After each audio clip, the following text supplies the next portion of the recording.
So notes 3, graphing the cosine function. This is our last set of notes for the unit. So today I'll be able to graph the cosine function and identify parts of the graph. So all last week we focused on sine. This week we're going to focus on cosine. So first we want to go ahead and graph the basic cosine function. And just use your calculator. Make sure you are in radian mode. You can also type this directly into Desmos. So you're going to go ahead and type in cosine of 0, hit enter, and you get 1.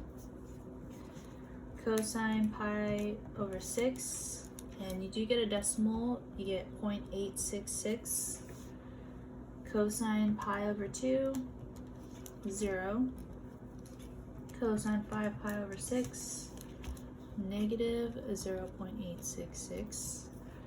Cosine of pi is negative 1. Cosine 7 pi divided by 6 is negative 0.866. Cosine 3 pi over 2 is 0. Cosine 11 pi divided by 6 is 0.666. And then cosine 2 pi is 1. Okay, so the cosine graph looks very similar to sine, but it looks a little bit different.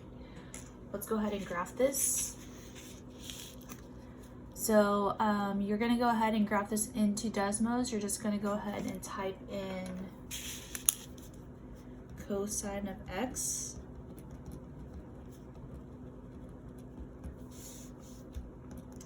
Make sure you go to the settings and change the x step to pi so that your x-axis changes. So when I graph this, we are at 0, 1. I'm going to put this at 1 and this at negative 1. Add pi over 6, which is right here, 0.866. This is 0.5, so you're going to go a little bit more up. Pi over 2 is 0. 5 pi over 6, comma, negative 0.866. This is negative 0.5. I'm going to go there. Pi is at negative 1. 7 pi over 6 is at negative 0.866.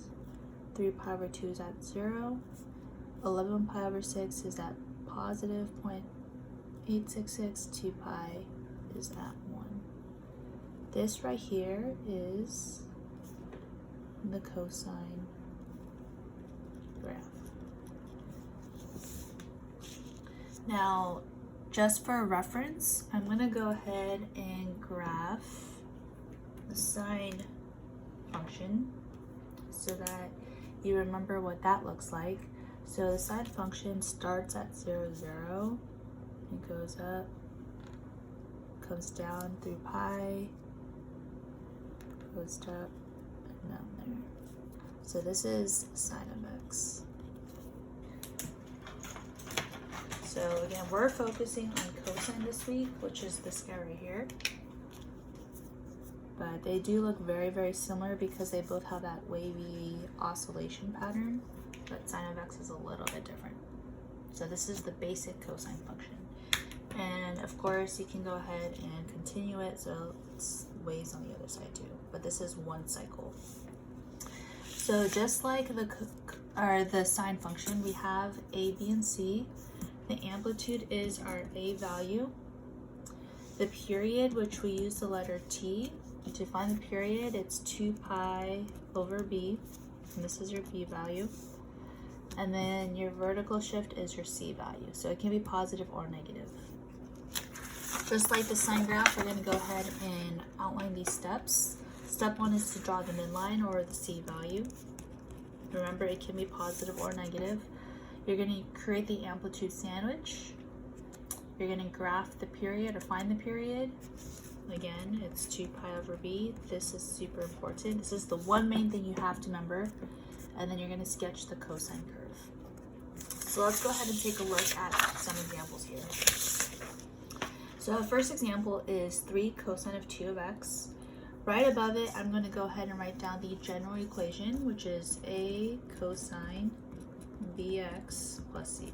And we're going to go ahead and identify all of our values. Our a value is 3. Our b value is 2. And notice there is no c value, so it's just 0. We're going to go ahead and find the period. It's 2 pi over b, which is 2 pi over 2. Those 2's cancel out, you're left with pi. So our period is pi. Notice on the other side, it takes 2 pi to complete one full cycle for the basic cosine and the basic sine function. It takes 2 pi. But in this case, it's only going to take pi.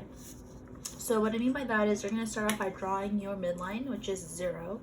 0 is just the x-axis. We'll draw the line anyways. From here, we're going to create the amplitude sandwich, which is up 3, 1, 2, 3. This is considered our max. And then we're going to go down 3, 1, 2, 3. So I'm hand drawing the graph, but you will be using Desmos and creating a screenshot onto your notes. And then it's going to take pi to create or to complete one full cycle. Here's 2 pi, so pi is right here. That means that my cosine graph is going to complete one full cycle between 0 and pi. Remember, cosine starts up top, and it's going to come to the bottom, and then it's going to end up on top. So that right there is one cycle of the cosine graph for this one. When you draw it on Desmos though, it's going to keep going, and it's going to have a bunch of little functions, cycles like this, all the way through. Example number 2 is 4 cosine of x minus 1. Right above it, I have 4 cosine b of x plus c. We're going to go ahead and identify each of those variables. Our a value is 4. Notice our b value is the number in front of x. There is no number in front of x, so there's an imaginary 1. And then our c value, don't forget, it's negative 1. So don't forget about that negative sign there. The period is 2 pi over b. We said our b value is 1. 2 pi divided by 1 is just 2 pi.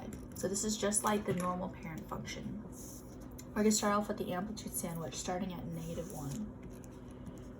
So because it's negative, we're starting on this negative 1. It's always a horizontal line. Our amplitude is 4. So from your midline, you're going to go up 4. 1, 2, 3, 4. You're going to go ahead and draw an imaginary dotted line. And that is our maximum, which is at 3.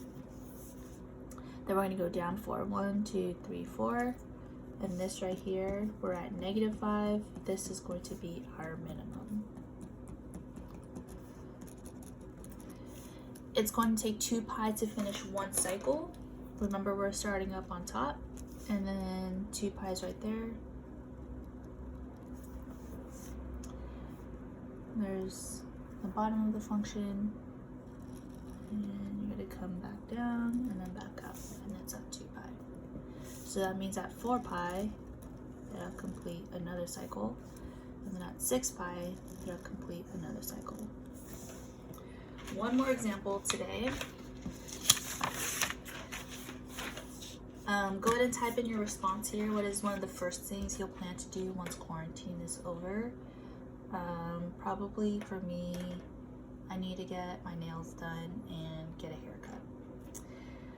Okay, and see my friends. Example number 3. Right above this, again, I'm going to go ahead and write in the general function, a, b, and c. In front of this, notice that there's no number there. So it's not 0. Remember, it is going to be an imaginary 1. Your b value is 4. Your c value is negative 3. Period is 2 pi over b, which is 2 pi over 4. The number that divides 2 and 4 is 2. 2 divided by 2 is 1, so we have 1 pi. 4 divided by 2 is 2. So we have 1 pi over 2 or pi over 2. Same. We're gonna go ahead and graph this, starting with our midline, which is at -3. So -3 is down here. There's my midline. Again, you're gonna use Desmos, and our amplitude is 1. So from the midline, you're gonna go up 1. So it's a pretty small graph in terms of the height. That's gonna be the max. And then from the midline, we're gonna go down 1, and that's going to be the min. Now notice here that the period is pi over 2.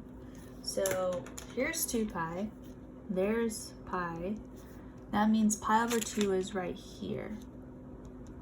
So that means between the 0 and pi over 2, it's already going to complete 1 full cycle. So that means it gets really squished together like this. So when you graph it on Desmos, you'll see that the squiggly lines are more compact together like that. And that is the end of our notes.